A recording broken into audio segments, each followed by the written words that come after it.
Kita belajar di tema 7 tentang kebersamaan, subtema 1, kebersamaan di rumah, pembelajaran 4. Mari kita mulai untuk belajar. Ayo amati gambar berikut. Di sini ada gambarnya adik-adik.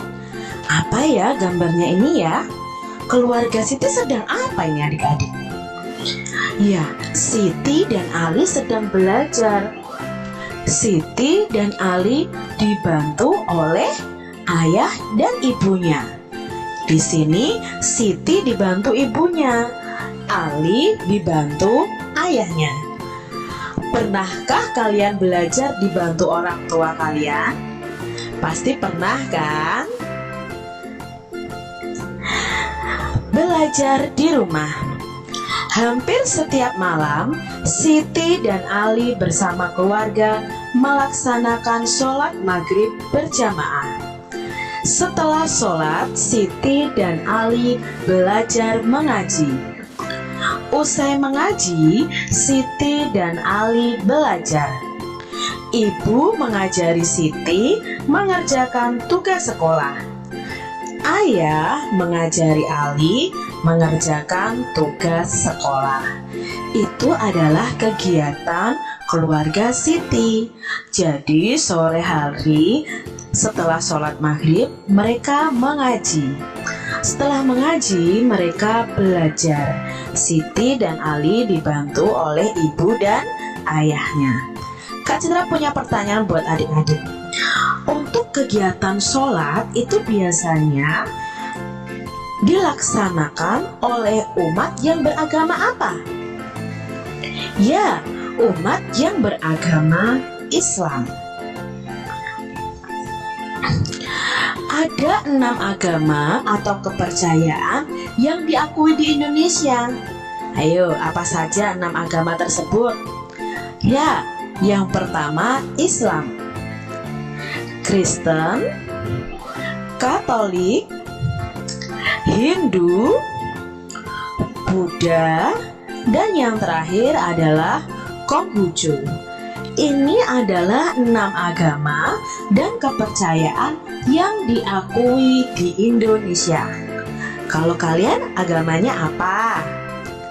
Ya, mungkin ada yang Islam, ada yang Kristen, ada yang Katolik, Hindu, Buddha, atau Konghucu.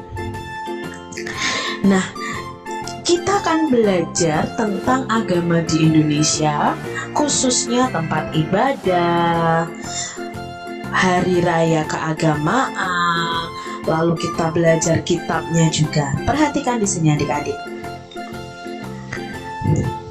Tempat ibadahnya, Kak Citra punya gambarnya nih. Tempat ibadah yang pertama adalah masjid. Masjid itu tempat ibadah umat agama Islam. Lalu ada gereja. Di sini ada 2 agama yang tempat ibadahnya sama, yaitu Kristen dan Katolik. Tempat ibadahnya di gereja. Di sini ada kelenteng juga. Kelenteng itu tempat ibadah umat agama Konghucu. Lalu ada pura. Pura itu tempat agama Hindu beribadah. Lalu ada vihara. Vihara di sini untuk umat yang beragama Buddha. Itu tadi tempat ibadah dari 6 agama yang ada di Indonesia. Perhatikan di sini. Ada agama, tempat ibadah, pemimpin, kitab suci, dan hari raya. Yang pertama, Islam, tempat ibadahnya tadi di masjid. Pemimpinnya bisa ulama, ustadz ya. Kitab sucinya Al-Quran. Hari rayanya Idul Fitri, Idul Adha, dan lain sebagainya. Yang berikutnya Kristen. Kristen ibadahnya di gereja. Pemimpinnya adalah pendeta. Kitab sucinya Alkitab. Hari rayanya ada Natal, ada Paskah. Untuk Katolik, Katolik tempat ibadahnya di gereja. Pemimpinnya pastor atau romo. kitab sucinya Alkitab, hari rayanya Natal dan Paskah. Lalu untuk umat agama Hindu, tempat ibadahnya di pura, pemimpinnya Padanda, kitab sucinya Weda, hari rayanya Nyepi Galungan. Untuk umat beragama Buddha, tempat ibadahnya wihara atau vihara, pemimpinnya biksu, kitab sucinya Tripitaka, hari rayanya adalah Waisak. Lalu umat agama Konghucu, ibadahnya di kelenteng, pemimpin dalam agama Konghucu itu namanya Haksu, kitab sucinya ada Wujing, ada Sisu ya. Hari rayanya adalah Imlek.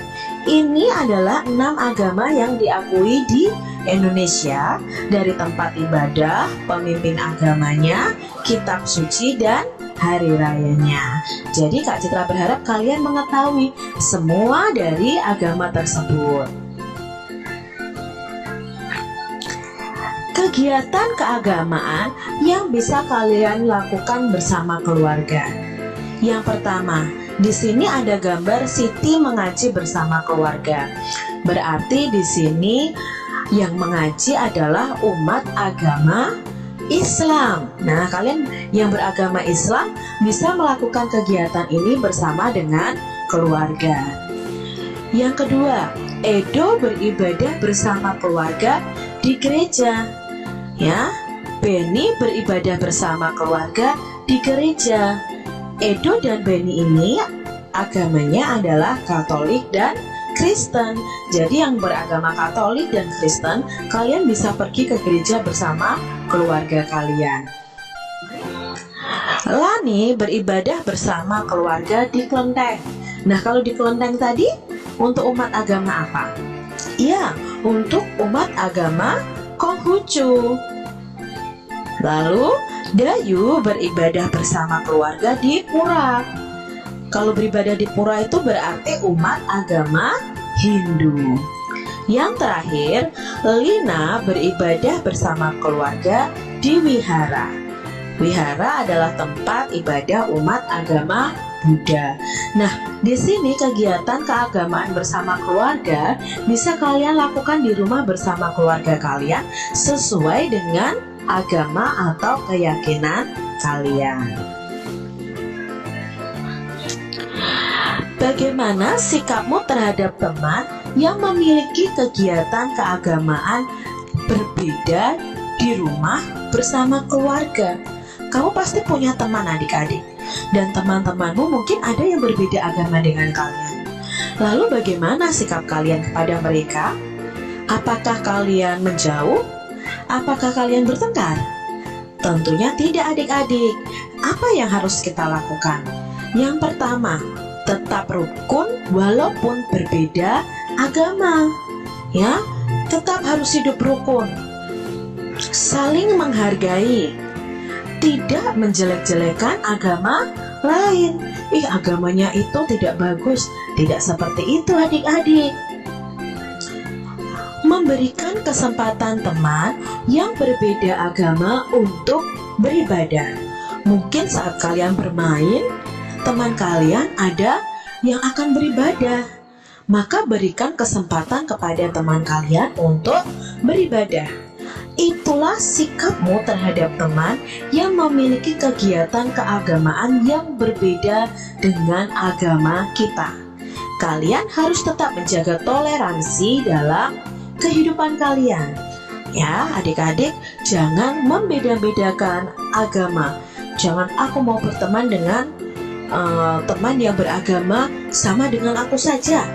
Itu tidak boleh adik-adik. Kita tetap berteman dengan semua orang. Setelah mengaji dan belajar, Siti dan keluarga menikmati kue. Ibu menyiapkan kue martabak. Ibu memotong setiap kue menjadi 4 bagian yang sama besar. Di sini ibu mempunyai 1 utuh kue martabak. Lalu kue itu dibagi menjadi 4 bagian sama besar. Maka setiap bagian ini akan dinyatakan dalam pecahan 1/4. Jadi 1 bagian dari keseluruhan bagian kue martabak. Bagiannya 1, seluruh kue martabaknya yang dipotong ada 4. Jadi setiap bagiannya ada 1/4. Bagian ini juga dikatakan pecahan 1/4. Yang berikutnya juga 1/4 dari semua potongan kue martabak, ya. Jadi adik-adik, di sini kita tahu bahwa suatu benda jika dibagi menjadi 4 bagian sama besar, maka masing-masing bagian bisa dinyatakan dalam pecahan 1/4 atau 1/4. Cara menulisnya bagaimana? Ini adik-adik, 1/4 dibaca 1/4 atau 1/4. Kak Citra punya gambar seperti ini adik-adik. Ini ada kue martabak juga, dibagi menjadi 4 bagian. Apakah potongan martabak di samping menunjukkan pecahan 1/4 bagian? Ayo coba diamati adik-adik. Apakah itu menunjukkan 1/4 bagian? Tidak adik-adik. Loh, kok tidak Kak Citra? Kan dibagi 4. Karena potongan martabak tersebut tidak sama besar. Ingat adik-adik, jika dipotong menjadi 1/4 bagian, potongannya harus sama besar. Siti memotong sebuah kertas berbentuk persegi panjang menjadi 4 bagian. Masing-masing potongannya sama besar, maka setiap potongannya adalah titik-titik bagian. Ada berapa bagian adik-adik? Potongan yang pertama 1/4. Potongan yang kedua juga 1/4. Potongan yang ketiga 1/4. Potongan yang keempat 1/4. Maka setiap potongannya adalah 1/4 bagian. Kita lihat berikutnya. Siti memiliki sebuah kue lapis. Ia ingin mendapatkan 1/4 bagian. Maka Siti membagi menjadi titik-titik bagian sama besar. Supaya menjadi 1/4 bagian, maka dibagi berapa adik-adik kuenya? Ya, Siti harus membaginya menjadi 4 bagian sama besar. Perhatikan gambar kertas berikut.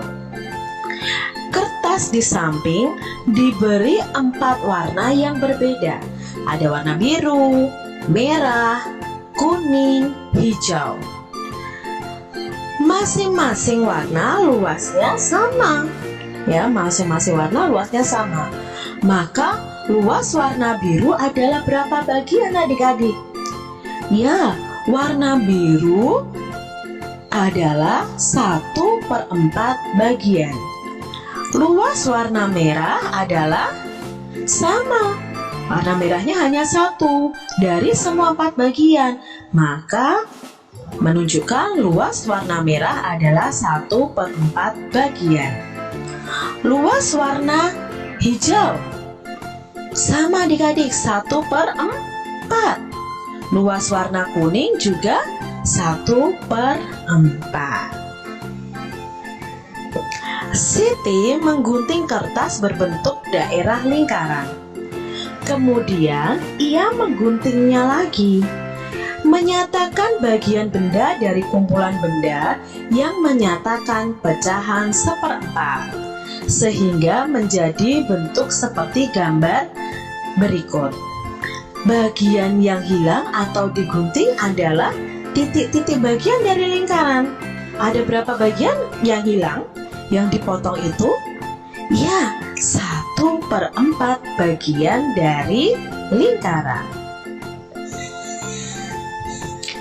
Arsirlah 1/4 bagian dari gambar berikut. Kak Citra punya gambar yang sudah Kak Citra bagi menjadi 4 bagian sama besar. Kalau kita mau membuat pecahan 1/4 dengan cara mengarsirnya, maka arsir salah satu bagian yang dalam potongan tersebut. Contohnya Kak Citra arsir yang ini. Berarti satu bagian ini menyatakan 1/4. Gambar berikutnya. Maka yang diarsir hanya cukup satu saja. Terserah adik mau arsir yang atas atau yang tengah atau yang bawah. Cukup satu arsir saja sudah menunjukkan pecahan 1/4 atau 1/4. Lalu berikutnya, ya di sini ada gambar persegi. Kalau menunjukkan 1/4 berarti hanya satu bagian saja yang perlu kita arsir.